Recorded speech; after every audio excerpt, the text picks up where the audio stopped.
Let's start our conversation. I think, it's fair to say that Jamil's film does view this rather extraordinary period of Chinese growth as reaching a kind of an end of the play. And I think we've been watching over the past 20 or 30 years one of the extraordinary kind of experiments in history, namely, can an economy that is a Marxist-Leninist economy that comes out of a revolution, can it in effect strip away Marx, keep Lenin, add Adam Smith, and yet cohere in some way that can find a stable angle of repose and go forward? And I think many of us have felt over the years that there was an instability factor here that sooner or later was going to cause some problems. And what maybe we should start by doing, Jamil, is give you 3 minutes to sort of give us a sense of what it was, what we will see, and just kick us off. This is actually a clever ploy to make you all go on the website of the FT and watch the video for yourselves and then sign up as subscribers to the Financial Times. So this is all planned. Thank you very much in advance for your custom. I'll very briefly go through the central thesis because actually Lucy and I worked on this very hard last year. I was the Beijing bureau chief of the Financial Times until January 1st, and I'm now the Asia editor based in Hong Kong.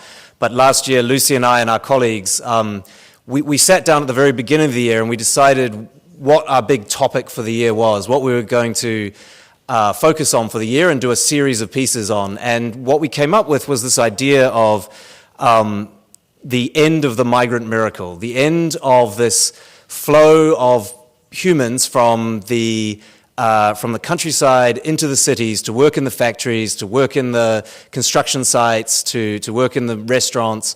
And you will see later on that actually is the biggest migration of any type of mammal ever.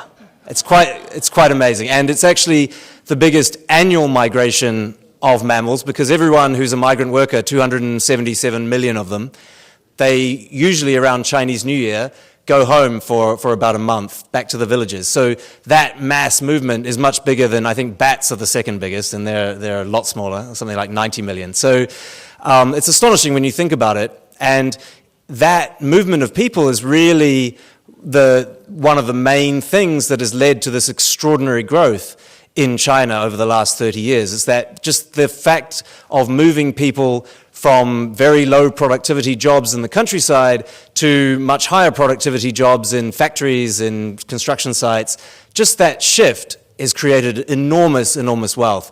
And our hypothesis, which we believe to be, most of us believe to be absolutely correct, is that this has actually, this endless flow, supposedly endless flow of migrants is now drying up and is probably already peaked and is preparing to go into reverse. So this is called, in very technical economic terms, this is called the Lewis turning point. It's happened in the US, it's happened in advanced societies, advanced economies already in many parts of the world, and we believe it's happening now in China. And what it tends to mean is much higher wages, which we are seeing in China. Over the last few years, you've seen double-digit, 20-30% wage growth, wage inflation. It also means that economies slow down a lot, and we're seeing that. And if you don't have innovation in particular, if you don't have a kind of a shift to a new innovation-led, creativity-led economy, then these economies tend to stall, and we've seen that through in so-called middle-income trap that you see in many countries. So one little thing I'll leave you with, because it is part of the video, but I can sort of set the stage a little bit for when you watch it later. If you'd said to any of us 10 years ago that China, the source of all cheap labor in the world, the workshop of the world, was going to be importing workers, we would have all said you were completely crazy. But that's what's happening now, and we interview in the video a young migrant worker from Vietnam, illegal, who's smuggled across the border into China and is working was working in the factories in southern China. And we don't have good numbers because these are all illegal flows, but we estimate anything 50,000, 100,000, possibly more workers have snuck into China through Myanmar, Vietnam, other border states, mostly those ones, and are now working in the factories. And you can go to some factories and there are people speaking only Vietnamese in some of these little factory towns. And that's astonishing when you think about it. It's China, 1.4 billion, but they're importing workers. So this is the sort of crux of what we were looking at. And we did a long series of pieces. I urge you again to go on the website and buy a subscription. And I'm a salesman now, basically, not a journalist. But you should go and have a look. We did do a series, and actually those are all free, the series of pieces we did, about a dozen pieces, looking at different aspects of migration and different challenges that migrant workers have. And yeah, we really tried to do is humanize the story, because so often we're talking about big China or bad China or weird China, and I think what we've tried to do is also point out that this is a phenomenon, or these are phenomena that are affecting individuals, real people like us. So, those of us who've been around this block a few times have encountered many occasions when people thought the end was near. And yet, we have seen one of the most extraordinary periods of economic dynamism in world history over the last couple decades. And counterintuitively, it has somehow kept on going. Now, let me just read you something here.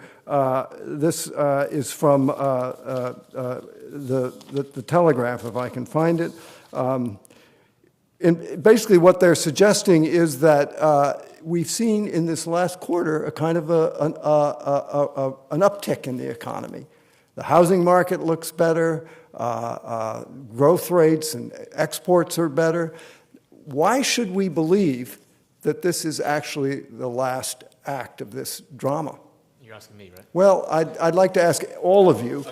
But start, because you've laid down the theorem. Sure. I think there are a couple of things happening. First of all, on real estate, I don't want to get too technical and too in the weeds, because Lucy and I think about this every day. This is sort of what we argue back and forth a little bit. But first of all, on real estate, we have seen an uptick and a rebound, but it's only in the top tier cities. It's in Beijing, Shanghai, Shenzhen, Guangzhou. In the second and third tier cities, prices are still falling. Volumes are not rebounding in the way that you'd like to see them. Plus, if you look back over the last 2 years, you've seen a drop. Last year, prices were still up by almost flat. They were about flat, and volumes of sales were still going. Volumes of sales were going down, but investment was still up overall. Investment in real estate was still up overall. But in the last 2 years, if you look at new starts in investment, they're down like 20-30%. So actually, what we're seeing now, if you want to have a continued growth in investment in real estate, the main driver of the economy, you're going to have to see a huge rebound in new starts. We're seeing a small rebound, and I expect by the end of this year, for the first time, that investment in real estate will actually contract, leading to a much, much bigger slowdown in the Chinese economy. So that's first on real estate. The second thing is you have seen a slight rebound in things like fixed asset investment and several other key indicators, only in the last 3 months, by the way. But that has been accompanied by the biggest growth in debt that we've seen yet. And China has already had the most incredible debt explosion over the last 6 or 7 years. It's gone from, depending on whose numbers you look at, it's gone from 130, 140% of GDP, the overall debt load, to 260, 270. We have an FT article, again, out in the next week or so, which gives the latest estimates, which we've calculated ourselves. And that is not necessarily a problem in itself. The absolute debt level is not a huge issue, although it's approaching Japan levels, which is the highest levels in the world. The key problem is the speed at which you've gone from 130% of GDP to 260%. No economy in history, as far as we've been able to find, has ever seen that quick a ramp up in debt without a financial crisis. So, I mean, I think you have to look beyond. I mean, obviously we're tied to the news cycle, the monthly data. We have to always report this, but you have to look beyond that and look at what's happening over, the broader economy. And I think all the signs are pretty much negative, I think. So, George, let me turn to you. You've watched this for decades now. And there's been, every time there's a problem, there's stimulus, and the debt increases. Do you think that China can continue to bail itself out of these slowdowns by this strategy? Well, I think there is an eerie resemblance of what's happening in China to what happened here leading up to the financial crisis, 2007, 2008. And it's similarly fueled by credit growth and eventually unsustainable extension of credit. But it feeds on itself, and it has a lot to do with real estate, as it was mentioned, but there is, and of course, since it feeds on itself, it can reach the turning point later than anybody expects. This happens in America, where 2005, 2006, a lot of people like Paul Volcker saw it coming. But it went on to 2007, 2008, and most of the damage was actually occurred in the last years because it's kind of a parabolic circle where more and more credit is needed to sustain growth. And in the case of China, based on, I think, 2015 numbers, it takes 7 units of credit to get 1 unit of growth. And I think this is, since it's parabolic, it probably continues to expand. Now, double what it was just a few years earlier, like 10 years ago. That's double the amount of credit you need for GDP. Well, it's now up to what? 300. The total social credit is 350%, I think, around. And it's, I mean, if you look at the numbers, of course, it has been growing exponentially. So that now what happened now is the slowdown that has been building up reached a point where it would have caused a decline in employment. And that the government cannot afford. And correctly, it took measures to stimulate the economy. Effectively, the most successful way of doing it is to relight the furnaces and produce steel and cement. And to do that, you need, if possible, to have some place to use it, and that's construction. And it's, of course, house construction, a construction boom. And that is, in fact, what is now occurring. But that merely, it can buy you additional time, but it makes the problem that much bigger. So that's where we are. But they have quite successfully, it seems to me, in the last several decades, pushed this problem forward with more stimulus each time. And I wonder, George, if 10, 15 years ago, did you think we were at the end of the road? I didn't. Yeah, actually. Orville wants timing, I think, from you, Well, George. I wrote in when we buy or sell? 88, I said the end of the capitalism or something, and then of course the authorities intervened. That's Right. That's correct. So that's. But now, again, correctly, they decided they can't afford to have unemployment, and so they relit the furnaces. And they also induced a construction boom and a real estate boom. And that is... Or bubble. Well, it is a bubble, but it can grow, and it can feed on itself, and markets are not infallible, and they buy into it, and that, of course, is another factor that makes it grow, and that is, in fact, what has happened. So the markets are reassured. When I see that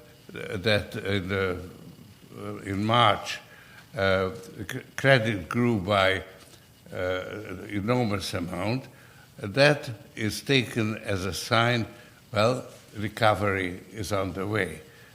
And to me, I think it's a warning sign, because it shows how much more credit is needed to bring about, to bring up or to stop a decline. So, Lucy, from where you sit in Beijing following this, how do you view it in terms of sort of the stages to some sort of denouement? Do you think we are at a stage where the old strategies of releasing more credit and stimulus to keep things going and reassuring people is coming to an end?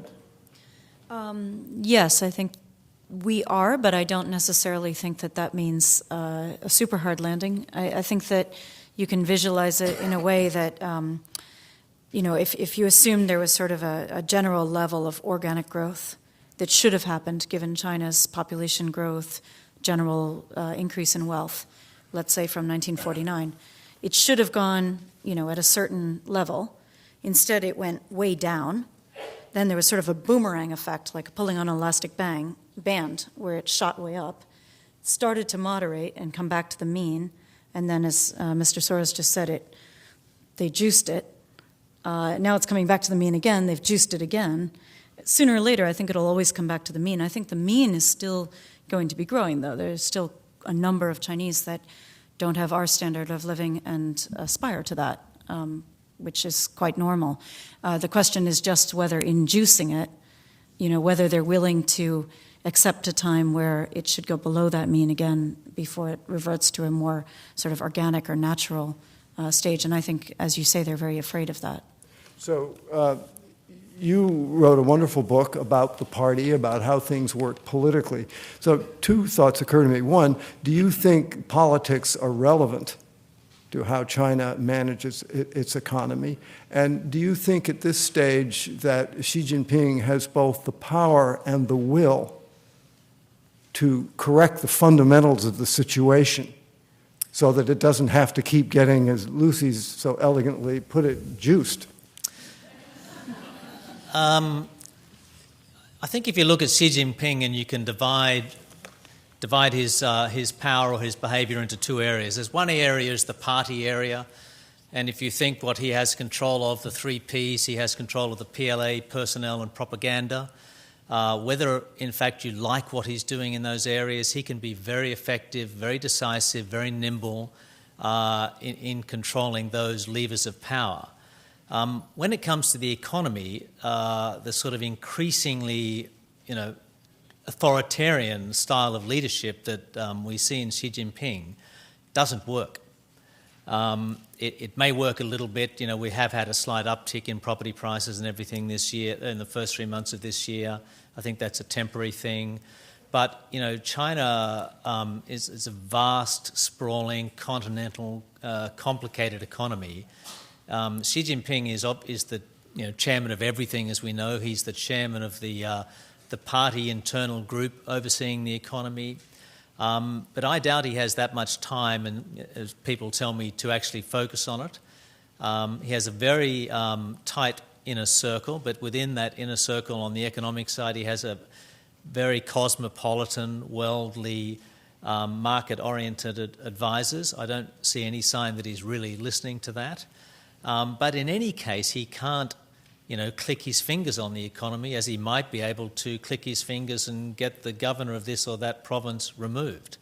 And that's difficult. Now, if we go one step beyond that and ask the question of whether Xi Jinping is comfortable with an economy ever reliant on the markets which go up and down, and in developing countries with great alacrity and causing great damage on some occasions, then does he really want to take a risk? We're coming into the political season in China with pushing forward with the so-called quote-unquote decisive role for the market.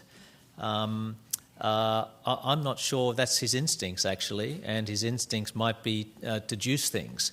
I might say very briefly, I don't want to be a Pollyanna on the Chinese economy, but there are, things are changing. There are other changes happening. I think we've had 4 years in a row where manufacturing and construction has contributed less than consumption and services. There is a transition happening, but, when the financial crisis comes, and there inevitably will be one, I think the real question is just how bad it is and what is hidden that we don't already know about it. So there's a transition underway. Can that sort of sprint or amble ahead of the big challenge down the track? I just don't think we really know.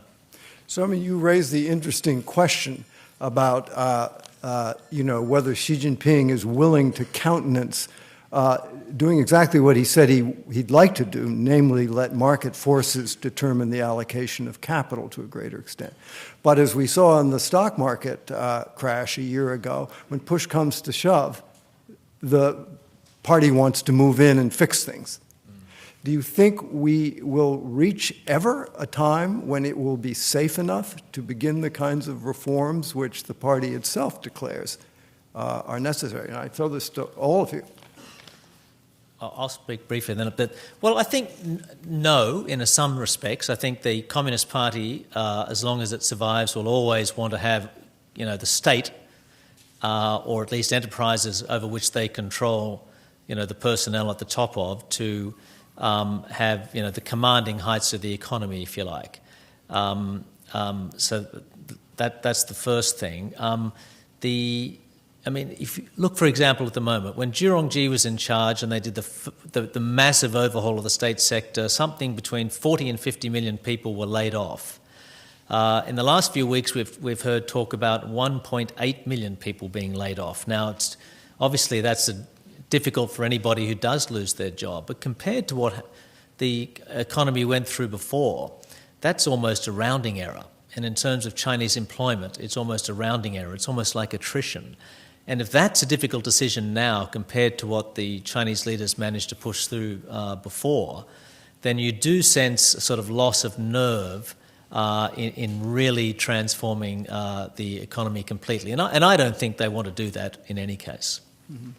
Jamil, they clearly have centralized power, as you pointed out. In fact, the prime minister, the premier, is now really almost an accessory, which means that the responsibility for what happens in the government is also centralized.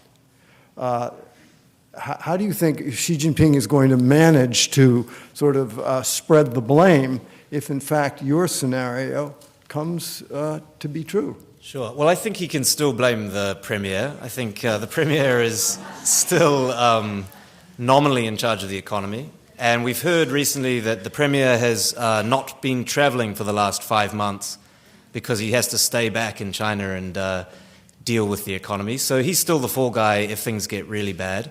Obviously, it's not good for the Communist Party and the idea of unity at the top if you're firing your number two. But the gossip, last time I was in Beijing, the gossip was very much focused around whether or not Li Keqiang would stay, the current premier, whether he would be allowed to stay on for another term, second 5-year term. And I think that's unclear, actually. I think we've seen with Xi Jinping that he's willing to rip up the rule book. We used to talk a lot about unwritten rules, unwritten consensus rules, which are now being unwritten even more, as in they're being discarded entirely. Things like there's as you'll be very familiar with, the rule that if you're 67 years old, you can be promoted or stay on in the standing committee of the Politburo. If you're 68, you have to retire. And as you know, back in the reason for that was because Jiang Zemin, the former president, had a rival who happened to be 68, and he had a friend who happened to be 67. So he instituted this new rule, which became an unwritten rule, which they've followed ever since. But it's not written down anywhere, obviously.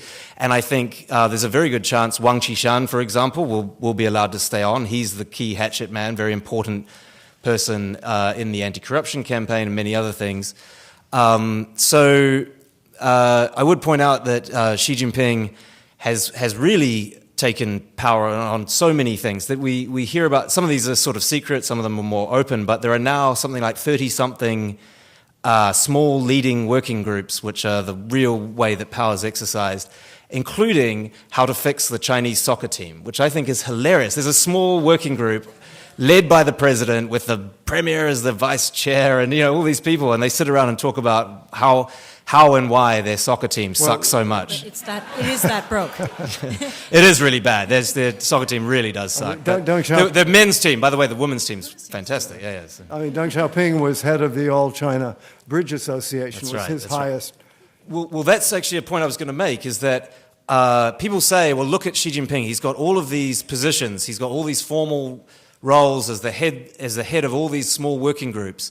But I make the same point that you've just made, that the formal levers and institutions of power are far, far less important than your gravitas and your standing within the party and your informal networks. Mm-hmm. And as you point out, Deng Xiaoping ran the country. He was the paramount leader, and the only title he held was chairman of the Chinese Bridge Association for like a decade, right? I mean, so you don't need all these titles. You need the support and the loyalty of the generals, number one, obviously, very first thing you need, and then all the cadres, down through the system. You need the officials behind you, and I would say that the fact he has to hold these formal levers means he probably has less of these informal power structures. And he just showed up on Central Chinese television wearing a camouflage army fatigues and visiting the People's Liberation Army. That was we were just talking about this, yeah.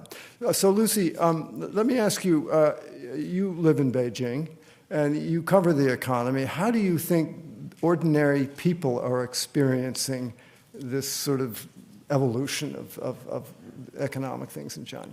Well, I think it depends what type of ordinary person you are, right? So for a lot of the migrant workers, things are getting very tough because despite the rhetoric about increased urbanization, actually there are increased efforts to push people out of the cities, and that particularly hits children.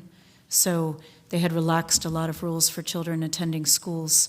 Parents had brought them with them to try to raise them themselves in the cities. Now they're pushing them back out to inferior schools in the countryside to be taken care of by elderly grandparents. So at that level, the decreased ability to provide these services is felt not so much as dollars in your pocket, but in terms of the human separation, that you're not allowed to have a normal life with your 6-year-old. You have to send your 6-year-old on a train 2,000 miles away.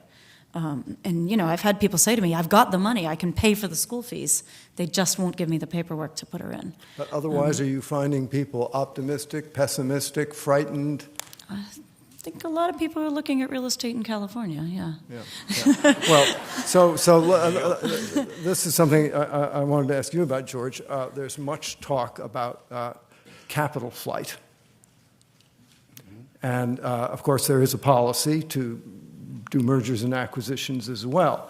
Do you think that this is a sort of a hemorrhage to be worried about, or a normal phenomenon for a country that's increased its wealth and power and wants to go abroad?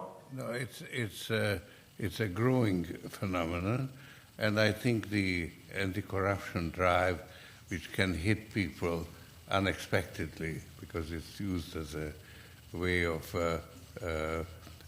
purging your enemies, makes people very nervous, and I think there is a definite urge to diversify, to get your wealth out, and you've got also people who are influential, who are using the loopholes for improving the international expansion of their businesses to actually move money abroad. So, of course, the outstanding example was this insurance company that wanted to buy Starwood. So I think this is an ongoing thing, but the authorities have imposed capital controls to a great extent, and it's something that is approved now by the IMF. So it's an accepted way of dealing with the problem, and it has had an effect on, I think, probably households find it difficult to get access to the allowed quota of, I think, 50,000. Very small. Yeah, so they can't draw it. So the authorities are aware of it and try to control it. But I'm not familiar with the details of the inside situation. You've got. I'm learning, listening to you, but there is a fundamental contradiction between party control, and particularly if it's centralized, and a market solution. Because, for instance, you need information. Markets insist on information. Now, information that was previously available is now has been interrupted. So it's much more difficult to follow developments. And you need free press. You need a media. And the media has been brought under the personal, they had to swear a personal fealty to the leader. So that, I think, is a very troubling development. So how do you three view the prospect of this country that wants to be innovative, wants to be modern, in a somewhat information-compromised environment? Nice way of putting it. Do you think the economy can move forward as robustly and energetically as it will need to if information, as George describes it, is beginning to be more and more circumscribed? Well, it's political information that's circumscribed. I think technical information isn't. I would disagree because in one case, I mean, it's not, you're right, in general technical information is not circumscribed, but if you look at the case last year of the Taijing journalist who was thrown in prison because he reported on a technical matter in the stock market. Well, it was the stock market crash. Yeah. Well, he was reporting that the government was going to remove its... it was a scoop. It was a great scoop. We were very jealous. He was reporting that the party was going to remove its support for stocks, stop buying the stocks on the same level as it had over the last month, and that was enough to get him arrested and thrown in prison and a confession on live television. Right. Well, that's fair enough. But that's politics, I think. That was a political crunch time. Well, I guess technical. Let me put it differently. Technological. Of course, in what George says broadly is true.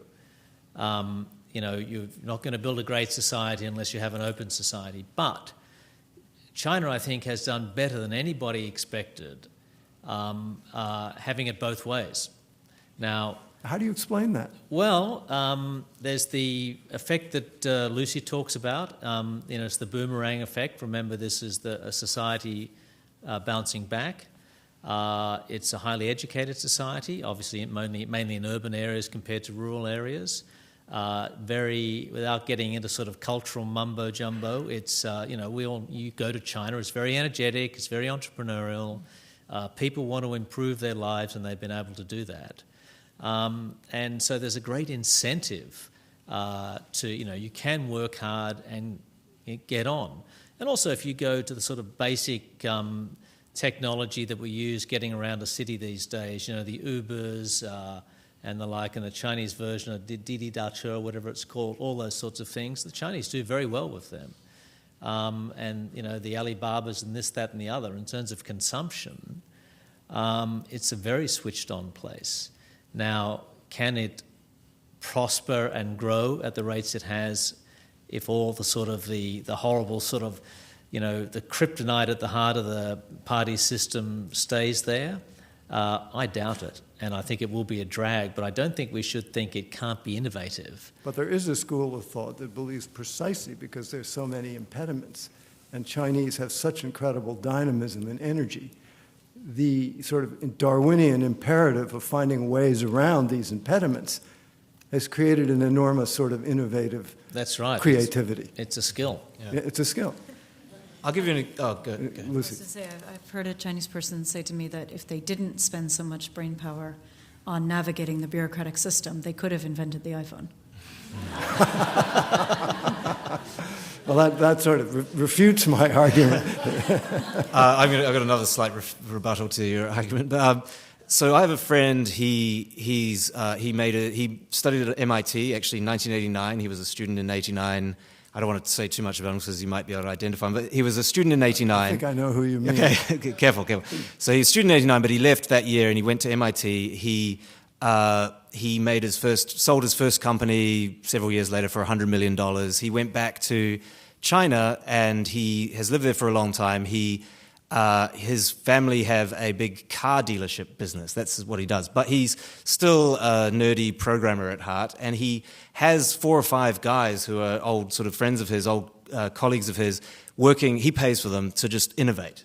And they are really innovative. They've come up with some amazing stuff. But including, it was several years ago now, they came up with this wonderful software which could live broadcast from your iPhone straight to your WeChat or your Weibo account.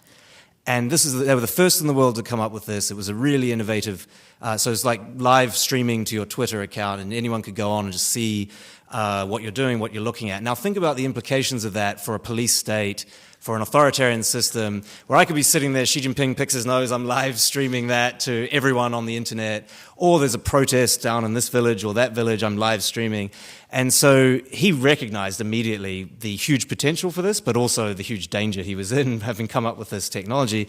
And so what he ended up doing is selling it to the state security system, and for like a pittance, because he knew he couldn't. I rest my case. Yeah, exactly. Innovation at work. Very innovative, but killed it at birth, basically. And now it's been, obviously that technology is now available. Others have come up with it, but he was the first. I mean, really, he swore to me he was the first, and other people said he was. So, I mean, that's really sad. You do have an extremely innovative society which can't really properly bring it to market, can't really monetize or, popularize it. In a minute, we're going to try again to watch Jamil's film. But, George, I want to ask you about why not just devalue? It would have very severe effects internationally. In fact, one of the reasons why markets are reassured is because there is genuine cooperation particularly between the United States and China. People talk about the G2. To keep Not too loudly, though. It never got too much purchase. No, but it's. I think it's quite real. I think that the United States rightly wants to have China participate in the international financial system, and which they came very close to setting up a rival one. And then they were given the right to join the SCRs, become a recognized currency, SDRs. And Xi Jinping agreed to that. It's his accomplishment, and he's bought into it, which is a very good thing. So that has avoided a competitive devaluation, which wrought havoc in the 1930s.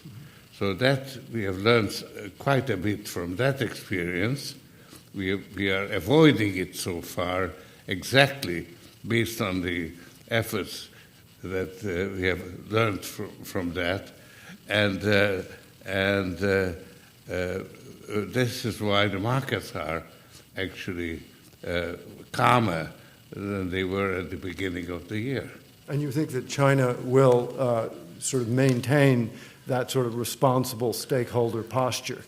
Yes, it will actually make their position more difficult, actually, because it means that one route of currency adjustment is denied, and they did decouple from being tied to the dollar.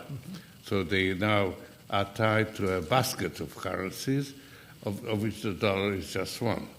And therefore they can rebalance, and if the dollar goes through the roof, then they can decouple from the dollar. And so it's actually a very positive development for the world. I think it's a very healthy thing that there is this cooperation.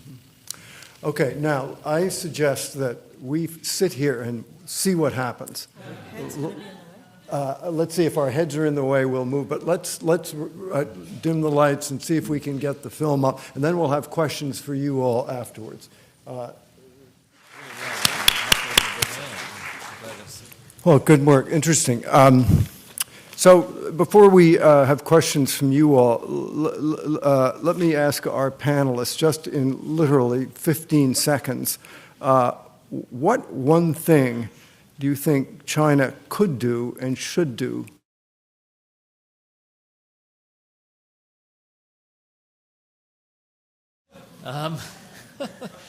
Throw open the books financially and get complete transparency on everything that's hidden inside the system. Political reform, I think. Lucy? That doesn't leave much, does it? I would say socially, if they remove what's called the hukou that binds people and still prevents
resistance, and I hope they will manage to prevail.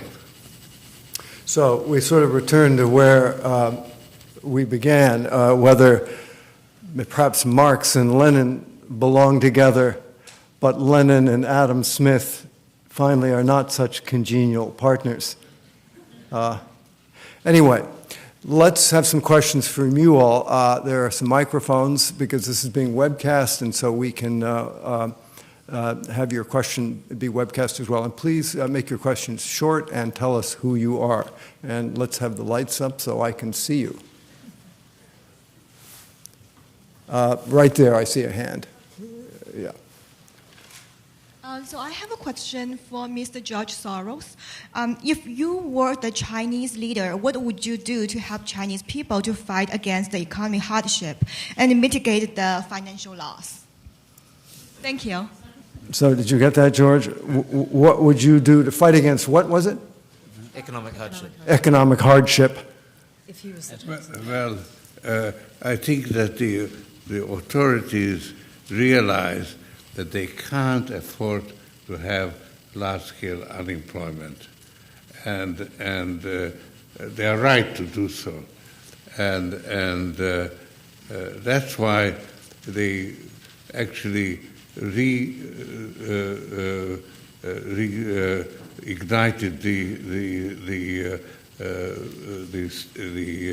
furnaces and are producing steel and so on, and that will delay the financial problem, but it will make it that much bigger. So they are, in a way, digging a deeper hole. But at the same time, there are also positive developments, which I think you mentioned, that there is an increase in the tertiary industry, the service industry is growing, is gaining momentum, but of course their productivity increase is more difficult to come by than in manufacturing.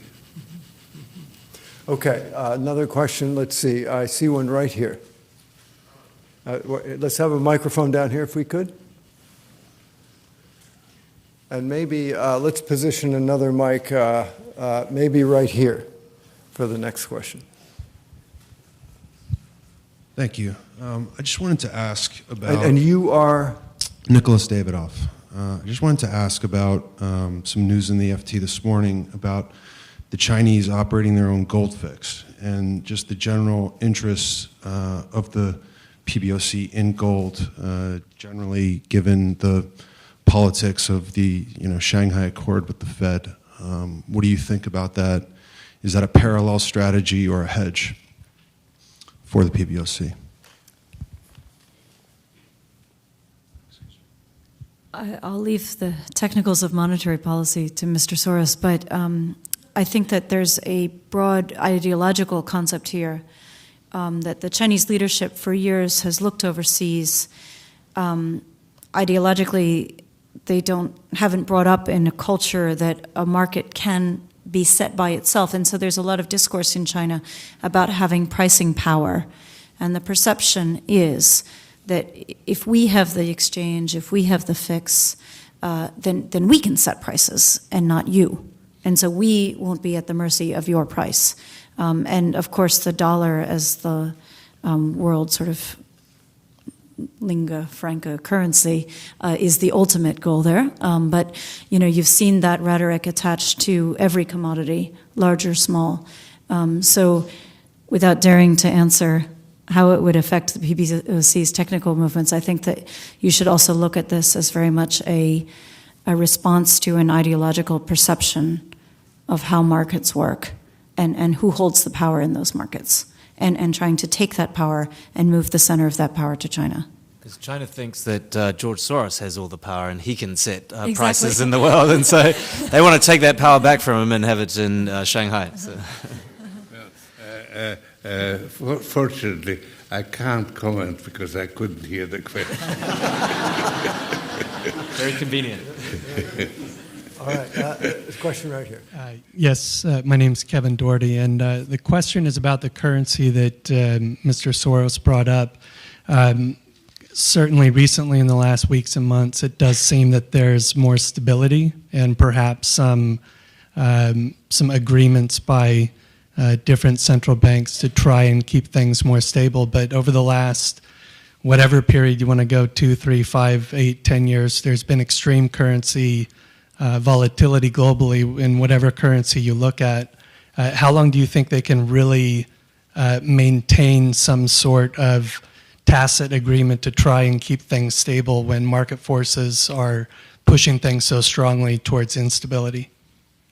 Could you just briefly repeat, because I should answer this. Yeah, how with market forces pushing currencies towards instability, how long can we expect this sort of balance to be maintained in Chinese currency? Well, as I say, there is a definite cooperation between particularly the United States and China, and that makes actually, in a way, the task of the Chinese government more difficult, but it does protect the rest of the world, and that is why the markets are having a sigh of relief, because the danger of competitive devaluation has greatly diminished. So here, George, you view the Chinese... Although actually what just now happened today, where the dollar strengthened considerably because oil has made a new high,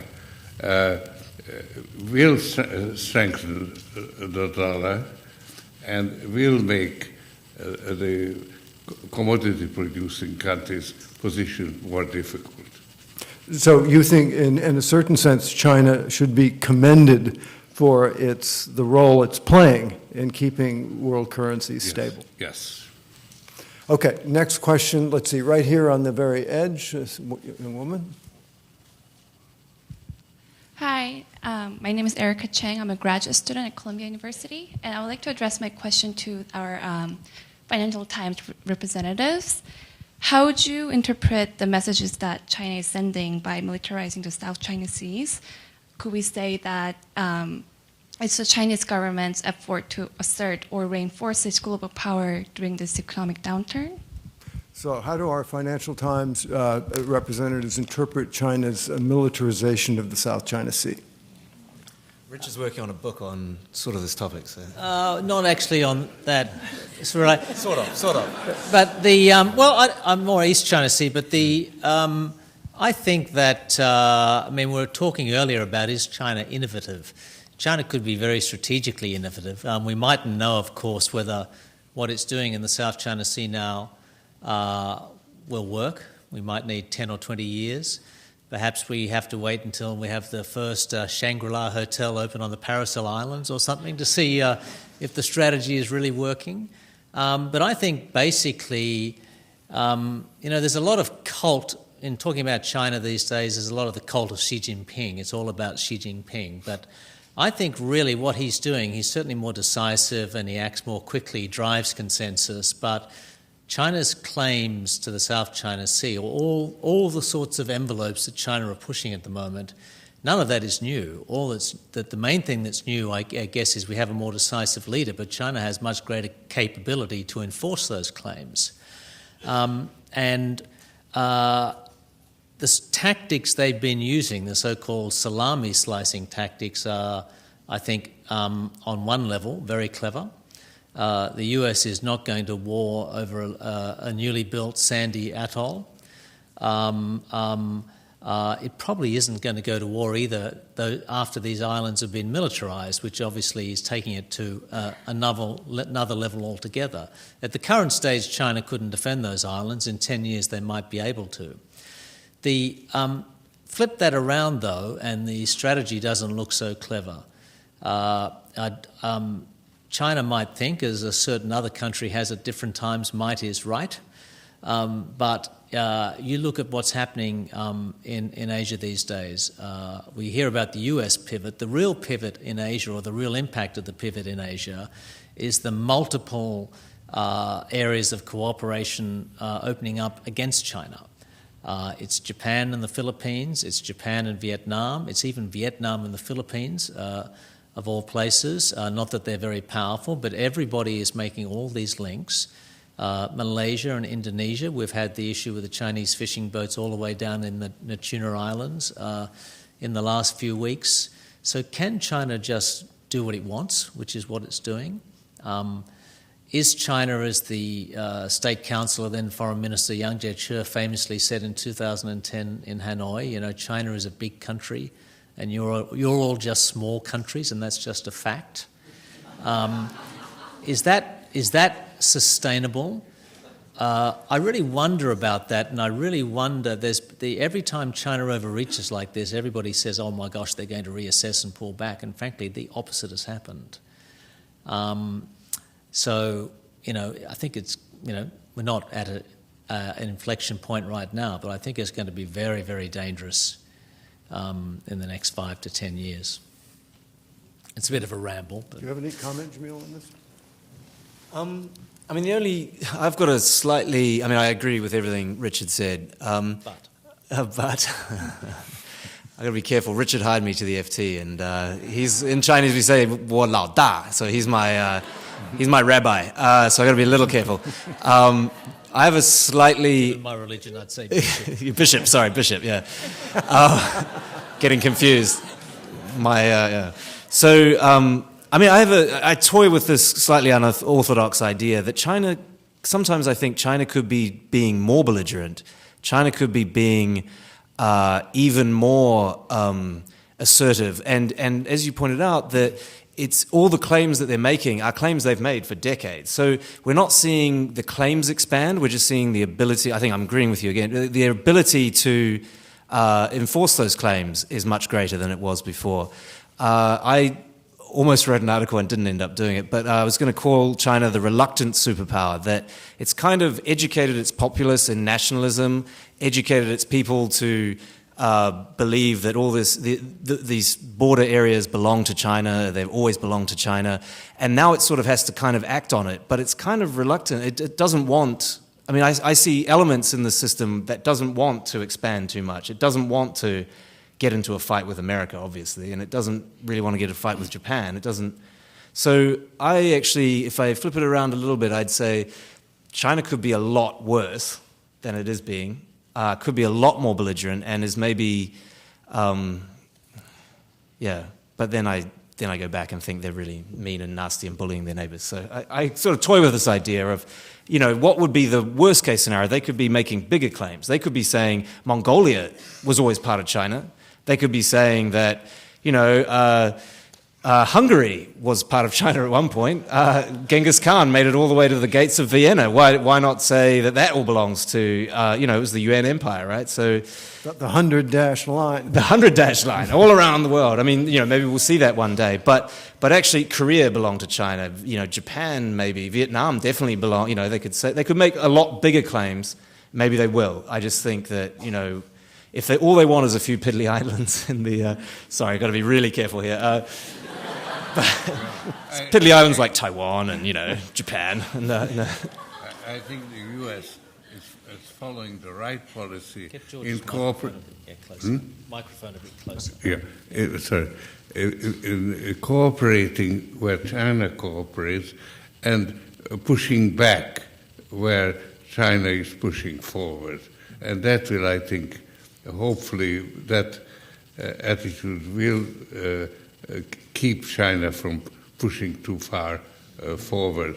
And there have been some signs of greater cooperation with Japan. You see it in the South China Sea, but actually there's been no trouble recently with the Kikuyu Islands, because I think China hopes that Japan will invest in China. So I hope it will work, because I think peace depends on that. I'll just make one very quick point related back to the topic at hand, the economy. I mean, you know, these days you can't mobilize the Chinese economy like you used to be able to. You can't just have inputs and get growth that way, but you can mobilize people emotionally, I think, in China. It's a different form of mobilization. And, you know, if the economy slows, do we automatically move to some sort of nationalist prop for the party? It's a bit of a sort of conventional, binary, maybe too simplistic view, but I think there's definitely an element of that. And this is not a data point, as political scientists would say, but I've never met anybody in China who doesn't think the South China Sea belongs to China. You know, it's not even open for discussion. And if you go outside of China, of course, you get a very different view. And that seems a really tough issue to solve. And of course, it used to be the 11-dash line, and then the Chinese took 2 dashes away for North Vietnam in a comradely action, but that hasn't helped them in the long term in their relations with Vietnam. Yeah, I mean, I think the danger is the South China Sea becomes like Taiwan and Hong Kong, you know, a core interest where there's no discussion. There's no diplomacy can do anything. It's just theirs. It's theirs. Okay, now I think we have time for maybe one more question. Let me see there's a gentleman right in the middle there, if we could get a mic to him. Not the FT journalist, the one lower down. No, not him, the other one. Yeah. Whoever this very ardent-looking gentleman is here. Yeah. Now he's going to be overseen. Well, we tried. Thank you. I'm John Laxmi. It seems to me the thesis presented here is invalidated by some of the things presented in the movie itself. Adam Smith seems to be prevailing over Lenin and Marx. If India and Vietnam and Nigeria and other manufacturing countries, they become more manufacturing oriented, isn't there a marketplace, global marketplace working here to even out wage pressures in China? And also the urban population going back to the villages, as this gentleman pointed out, they start businesses and other parts of the economy start growing in China. Isn't the marketplace actually working, even though it may not work in the way the leadership wants? I think this is for you, Jamil. Okay. Yeah, I think that's exactly what's happening. I think China, the Communist Party recognizes the power of market forces and has tried to harness them, and is also at the same time fighting against them. But the big things that are going to change the Chinese economy, the Chinese society, the world, are unstoppable. They're things like demographics, which we touched on in that movie, but I think are far more important actually than any sort of investment model, or I mean, you just can't stop demographics actually. And China, for the last 30 years, has had huge numbers of people entering the workforce, entering the working age population, and for the last 2-3 years, we've seen it shrinking, the working age population. So that's all tied to what we were talking about, the one-child policy. It's all tied to all of this. So yes, I think despite the party's wish and desire to control market forces, to have the sort of final say in how markets operate and how the outcomes that come out of them, these forces are unstoppable and are very powerful. So yeah, what's happening is definitely market forces that they can't control. Hope that answers. If I could add a word, I think your question is actually what's obsessing Chinese leadership right now. Earlier this week, there was a 2-day conference in Beijing called Avoiding the Middle Income Trap, or something about the middle income trap. And every influential Chinese economist pretty much was there. So the concern is exactly as you stated. The market's working globally. You mentioned Nigeria, India, maybe other countries are taking up that low-skill manufacturing. And so that provides a natural cap to China's ability to employ those people, and that's why we saw the gentleman from Hunan going home. The problem that they're worried about is that is the middle income trap, right? So you could have a scenario where those low wage jobs kind of even themselves out worldwide. The price of the t-shirt doesn't change, but then China's kind of stuck as well, unless they can make the leap, as, say, Korea has done, Japan has done, as the British Empire did, as the Americans did, unless they can make that leap to a more complex economy that is not reliant on textile and low-income factory jobs. So that is, you've just encapsulated the very worry that they have, and they're not entirely confident of their ability to make that transition.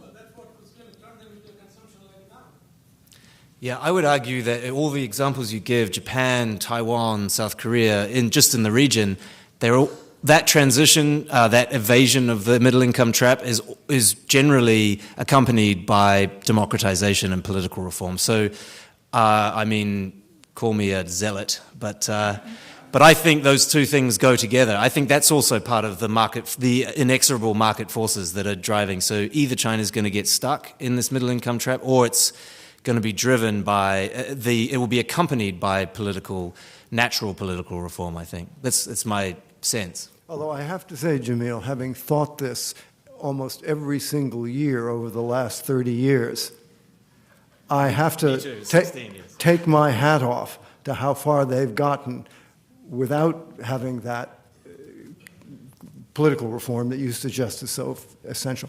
Now, we have one person right in the front here. Do you have a quick question? Sure. Good. Let's have a quick microphone because we don't want to keep you here too late. Well, no microphone. Shout it out. Shout it out. The question is for Mr. Soros.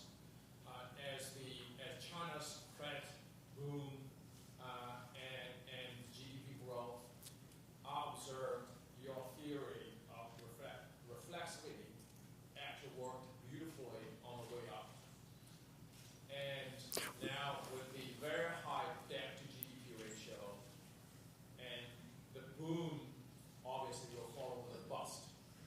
And in that process, the role of regulators, in your case, in this case, the governments, really interfere with that natural cycle. How do you see this play out? So the question of I think I understood it.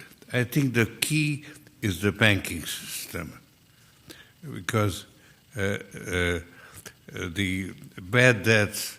I mean now with the most of the money that the banks supply is needed to keep the bad debts and the loss-making enterprises alive. You can close branches, but you can't actually close entire factories, entire companies. You can close a factory, but you can't close an entire company without having to write off the debt. So the banking system now has more loans than it has deposits. So it has troubles on the asset side, but it also has increasingly trouble on the liabilities side, because it now depends on the system to provide the credit. Other banks have to lend to each other, and that is an additional source of uncertainty and instability. So the problem has been deferred, and it can be deferred for maybe another year or two, but it's growing, and it's growing at an exponential rate. So that's the problem that they are facing. Well, listen, please join me in thanking our four great panelists, and thanks to all of you for coming.